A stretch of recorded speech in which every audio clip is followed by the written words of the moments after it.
So it is February the 14th, and Brice and I, we both are hysterical, worst girlfriends, wives ever, because we both forgot it was Valentine's Day, even though it's one of my best friend's birthdays.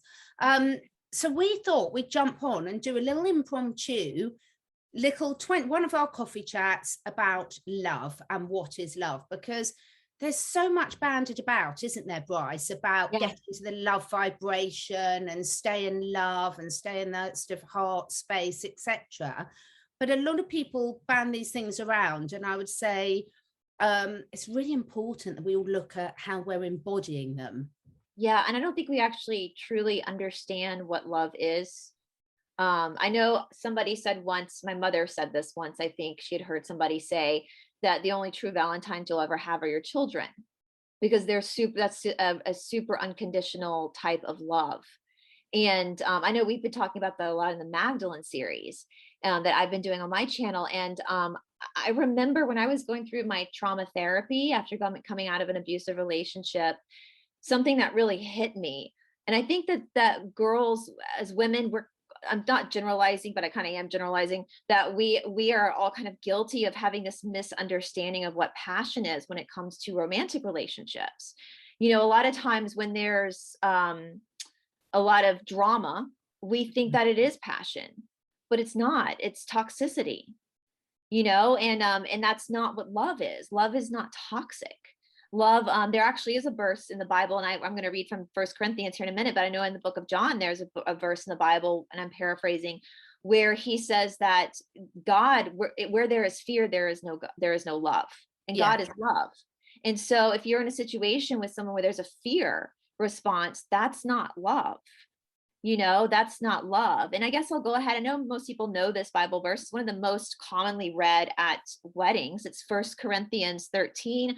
4 through 6, I'm going to read here, and 4 through 7.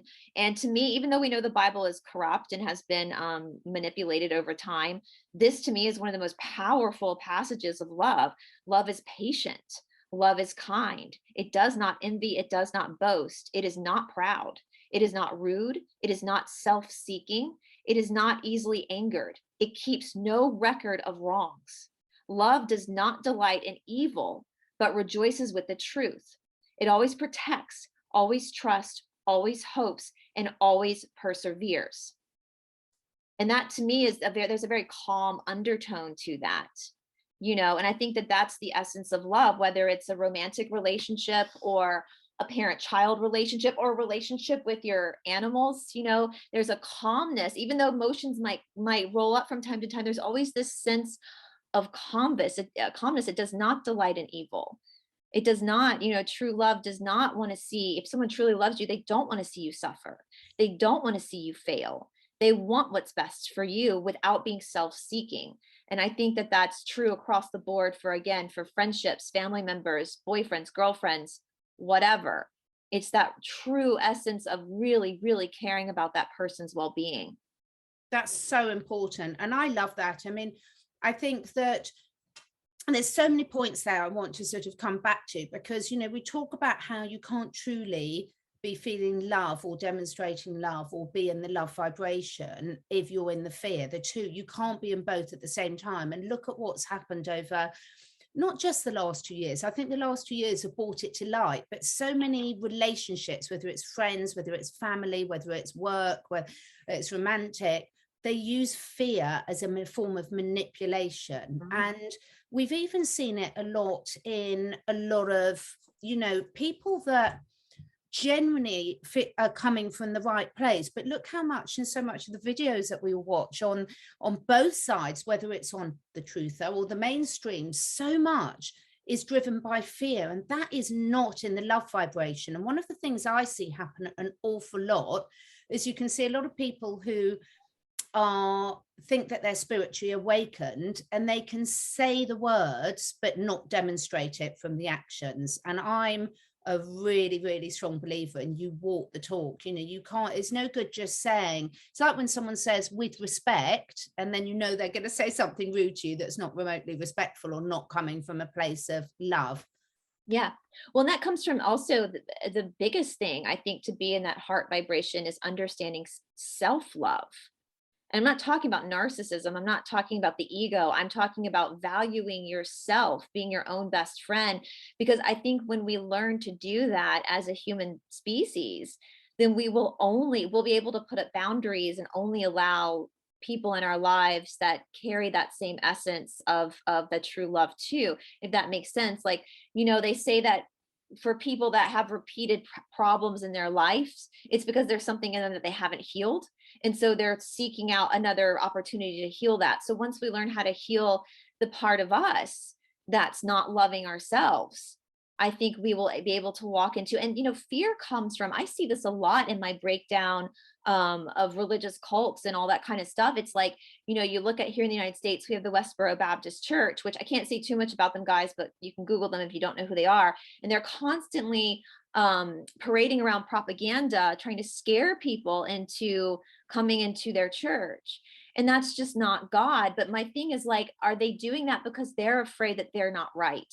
And so they're going to project that onto other people, which again is not coming from a place of trust and a place of love. I was speaking with our friend Shanti this morning, and one of my favorite Bible verses, she was saying this is one of hers, is a verse that says, "Be still and know that I am God."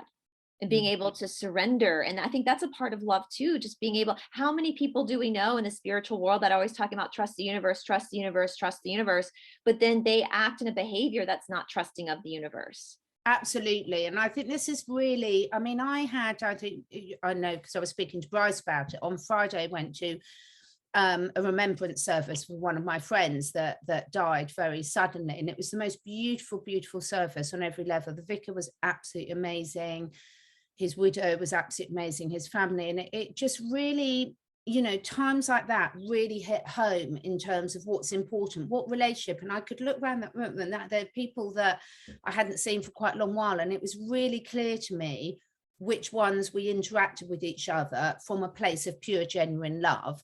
And it really made me think about the community that we've been interacting and building on, the online community. And yes, there's so much that's said that isn't necessarily followed through with actions. And this, I'm not saying this from a blame or who's she talking about sort of things. I was thinking, sometimes you've just got to be really honest with yourself and sort of saying, what am I putting out there as well? Why am I attracting certain people into my lives that aren't necessarily reciprocating with the love vibration? Because if I was really approaching them with a love vibration, they'd have no choice but to come back with that. Right. So when I'm saying this, I'm saying it from a self-reflection point of view.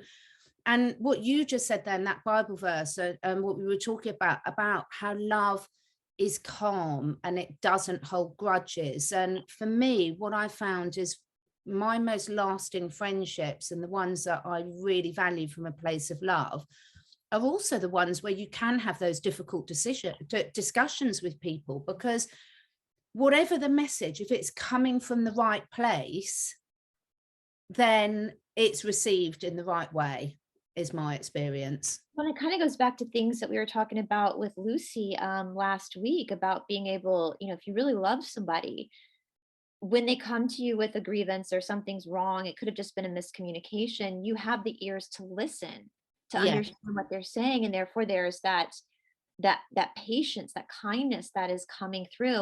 And it's interesting, we talk about people in like the spiritual community, especially talking about, the love vibration, but they're not acting on it. Everybody knows that my day job is teaching a traditional yoga, but I don't teach daily anymore. Basically, all I do is teach courses now. And part of the courses are a huge deep dive into the philosophy. And philosophy is something that I guess everyone knows that's what I love the most. But we have this kind of saying that the teacher always teaches what the teacher needs to learn. Yes. And I don't think a lot of people in the spiritual community that are, saying words but not acting the actions have comprehended that what they're saying is what they actually need to learn. And if we all had that self-love, which part of that self-love is self-reflection, is being able to look at yourself and course correct because you love yourself and you want to be the best you that you can be, not just for the world, but for yourself and your own purpose. So if we start really looking at practicing that self-love, then we'll pick up, I think, on those cues of, oh, I'm talking about this a lot because I need to look at this. I need Absolutely. to understand this, and that accountability, it all starts with that personal accountability.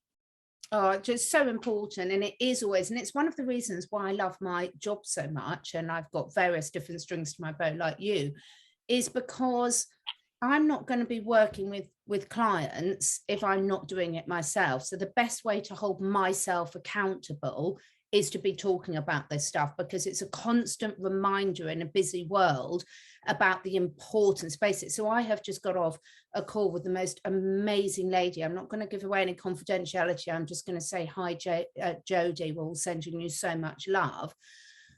And this lady is absolutely amazing what she's doing for herself and her animals. And it's just beautiful to see these people that really are sort of walking the talk. And one of the things that I posted on my community page on YouTube today was one of the Joe Dispenza recent interviews. And it's not that I'm always going on about Joe Dispenza, it's just, well, I am, but it's just, he's a really good example. I think he explains things so eloquently. And we've all been talking about, myself included, so this is always me talking, holding myself accountable, about creating the world we want to move forward. We talk about the age of Aquarius, we talk about moving into 5D, but equally we've talked a lot, you and I, and with other guests that we've had, about how we get that balance of knowledge and understanding our past and what perhaps has been hidden from the past, and how we balance that with creating. And one of the things he said that just hit me so hard this morning was that, this science, the quantum science that people like Joe Dispenza are doing, have actually proven that the collective networks of observers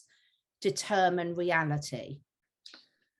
And oh my God, it's so potent, because I've been trying to sort of articulate where I wanted to go with the talks and the guests that I've had on my channel. And that sums it up, because I want to be mainly focusing, if I'm looking back, I want it to be in a way that's constructive for helping shape how I move forward, because I am 100% convinced from the work that I've done over the last 15, 20 years, that our observation, our thoughts and our actions absolutely shape our reality.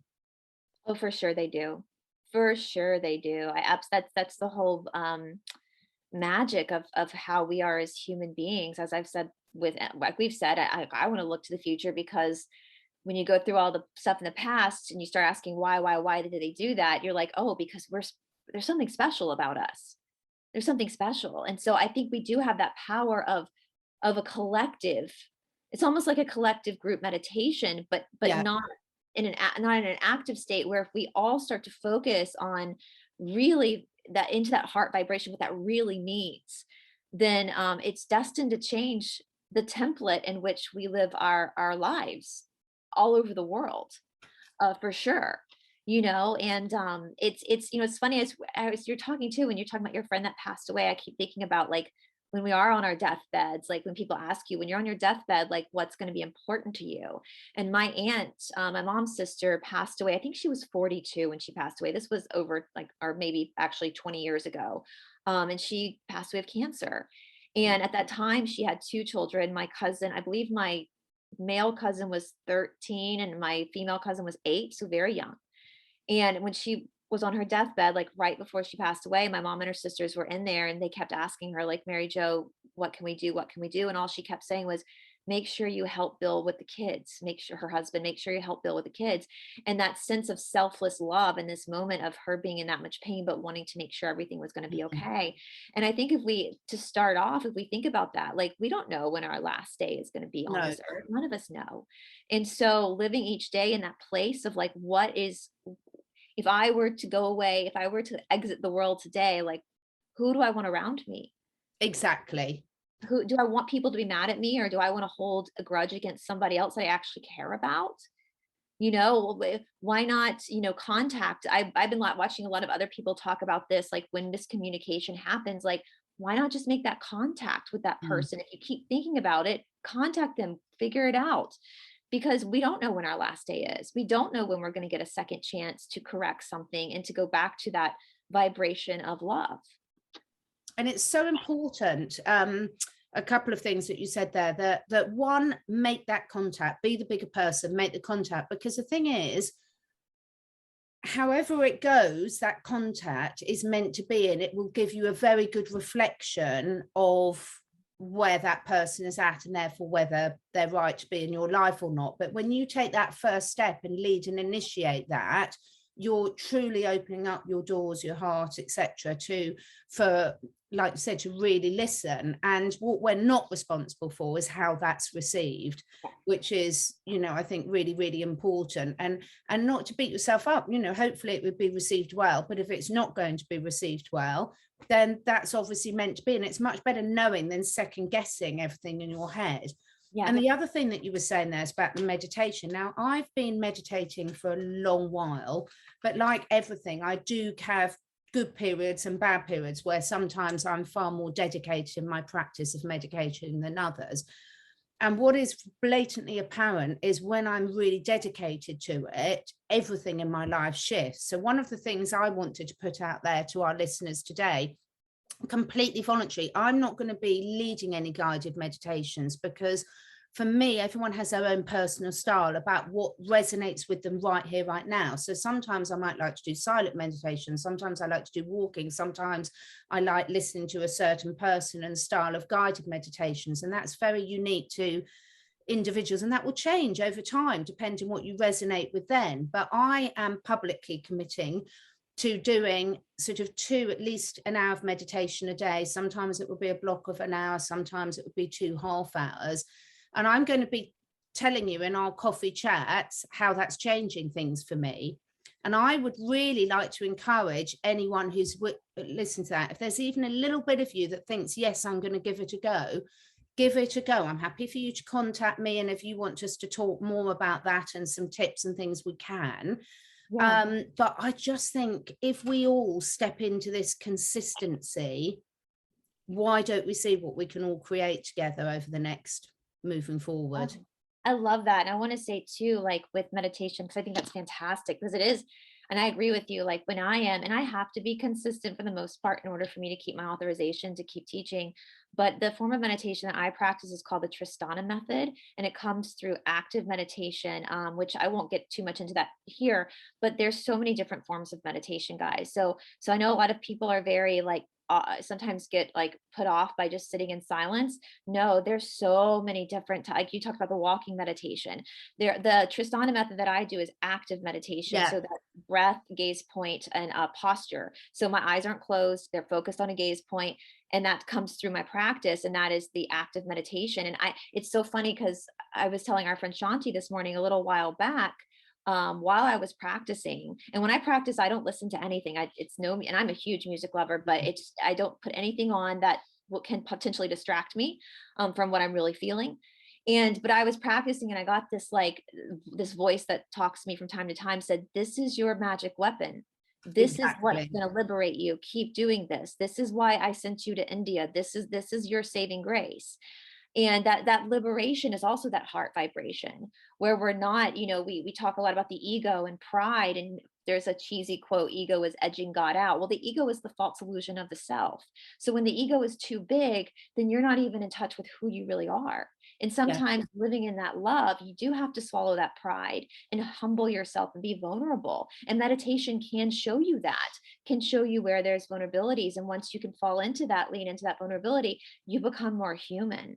You become more in that vibration of love, of kind love, of being patient, of being kind, of persevering. And so I think that's fantastic, Catherine, that we could start I wonder if we could actually, some yoga shalas and other will do like challenge boards. Yeah, I think you and I, let's have a chat about this and see, and people can let us know what resonates with them. Because for me, I find it really helpful to, like, my husband and I will sort of say, right, we're going to do this together, because for me, I like being accountable to someone. And once I've verbalized it, then I'm the type of person, if I say I'm going to do it, I'll do it. But everyone's different. But it's just something I've been thinking about so much over the last couple of months, really, is like, when we start putting our energy, our focus, attention on what we do want. And I'm absolutely not saying do your research. I'm not saying have fun conversations exploring in the past. I'm not saying that at all. It's not a one or the other.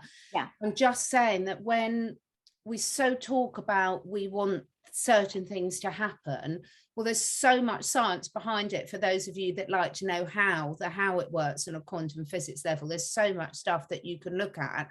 But I know from personal experience, it literally is transformable, and it's something everyone can do.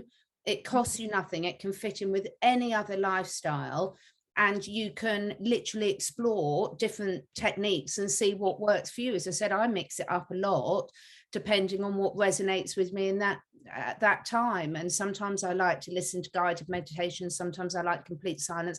I love the breathing ones as well. I love doing it with my horses and my dogs and my cats. There's so many different times. But wouldn't it be special if as many people who watch this could comment whether they're up for it and joining in with us? And then when we do our coffee chats each week, or if we do extra spontaneous ones like this, we can follow up and see how people are finding it and what changes they're noticing in their lives, because I guarantee you will do. Yeah. Oh, absolutely. You will absolutely. The first time I ever started doing meditation, I remember all of a sudden I had never felt a pause before. There, you can take a pause. That's allowed. You know, in the busy Western world that a lot of us live in, where it's go, go, go, go, go, work, work, work, work, work, you can take a pause, and that pause will show you a lot. And so I think that's fantastic, Catherine. I hope everybody listening wants to do that, because I think that could really shift things. Yeah, let us know. And if you'd like some sort of help at all, let us know, because I think we're both very open to, and we've also between us got an amazing network of friends, a lot of people that you've already spoken to, that we can get in on this challenge as well. But initially I'm saying that, you know, as of, depending what time zone you're in, today or tomorrow.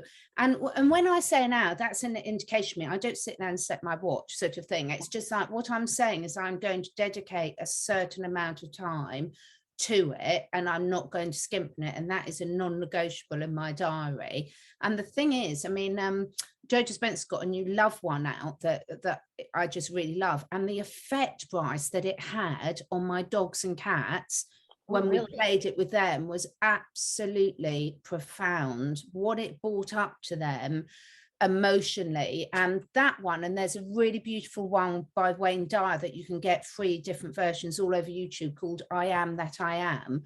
And I think I've mentioned this before, but when I play that, my dogs howl like wolves, but not howling like wolves. I must get it on video sometime, but obviously I'm concentrated to relax into it. Not howling in a distress way at all, howling in a pure vibration connection way. It's beautiful to see. Yeah. Well, I'm excited. I think that's such a great idea, Catherine. And I think what a great day to kick it off with on Valentine's Day too. You know, this was actually my due date today, guys. I was actually due on Valentine's Day. Oh, were you? Oh, 10 days early. I was like, no, I'm not sharing my birthday with a holiday. So, my best friend Jane, happy birthday, Jane. My best friend Jane from university. We were always so jealous because her birthday is on Valentine's Day. And so when you're at university, like, you used to get your post delivered to little pigeonholes in the main reception area. And so, of course, on Valentine's Day, her cubbyhole was full. And so it looked like she had most admirers. And she didn't, you know, of course, no one knew it was her birthday. She was like, my Valentine's cards. It was really, it was a girl. It's been a standard joke ever since about what a cool time to have birthdays. So, yeah. But no, it's just lovely to take this time to reflect, isn't it? And take this time to reflect for ourselves and for others, and about sort of, okay, where now, what next? And we'd love to hear everyone's comments about what they think and where they're at, and what love means to you. Yeah. And there's also, guys, it just popped into my head. And I'm not trained in this, I've just seen it on YouTube. There's a laughing meditation too. You can Google it, where you make yourself laugh and you keep yourself laughing for a good 5, it's a short meditation, 5-10 minutes, and what it does to change people's day, just to take that time just to laugh. So that's another meditation. Beautiful. I've not seen that, and that is one I haven't tried, so I will definitely be trying that. Yeah. Absolutely fantastic. So rest of the day, have you got anything else planned for Valentine's? No, I totally forgot. It was, Me too. I've never, I mean, I think the last time I exchanged a Valentine's Day gift was with my best friend who's gay, and I got him a chocolate man boyfriend. And then he gave me something too, but that was like the last time I actually did anything for Valentine's Day. So, but I know some people really, really love it. So I hope for those that really love this holiday, it does my heart. It makes my heart happy when I see people who really love it, because it means they really love love. Exactly. And they love love. And that's a really, that's a really great quality to have if you're a person that really loves love and wants to be in that state of loving someone and being loved by. And that's a hard thing too, is to love someone but also allow yourself to be loved by another person. That's something a lot of people struggle with, but again, it goes back to that self-love as well. So it really does. And I would just say, big message to all of us, we don't need to wait. Everyone knows this, and Valentine's Day is a bit of fun for a lot of people, but also is sometimes these are sort of good reminders for us to sort of say, right, we don't need anyone to tell us that this is the day you show your love. I think if everyone started showing their love and really working out for themselves how they know when they're really communicating from a heart space with themselves and everything else around them, then I think we'd see shifts happening really, really quickly all around us. Yeah, me too. And I just had thought too, like, what would happen if every time you thought about someone, a friend or whatever, you just shot them a text and said, hey, thinking about you, hope you're well. How would that change our world if every time every single one of us thought about someone and just said, hey, just a quick text, thinking about you, hope all is well. If that happened repeatedly throughout the day all over the world, how would that change our vibration? How would that change that giving and receiving of love? And again, we're not just talking about romantic relationships. I'm mainly talking about friendships when it comes to that. So yeah, it's the power is ours. It's always it's like that Wizard of Oz. You had the power all along. You have the power. You've had it all along. Yeah, and I think there's so many scary things out there. I think we've already talked about, we can't be in a fear vibration, a love vibration, but the beauty is noticing when you're slipping from one to another and then making a conscious effort to do something about it. So it's fine. We don't want to suppress our emotions, but we can consciously choose where we spend most of our time. Absolutely. Yeah. Oh, well, I love you lots, Brice. I love you too. I love all the listeners, and we are sending you all a lot of love. We really, really appreciate you. Let us know what you think. Let us know if you're going to join in our meditation in whatever form that looks like for you, sort of next month challenge. And if you do, let's keep in contact with each other and see how you're finding it and what's shifting, and see how it shifts things globally as well. Amazing. Bravo to you, Catherine, for coming up with this. So amazing. My halo's gone wonky. Hang on. And we will be back. You and I will be back tomorrow evening tomorrow at various different time sales with lovely Brice, with David Cohen and lovely Medina. So I'm sure we'll be carrying on the conversation then. Take care, everyone. Thanks, Brice. Bye. Bye.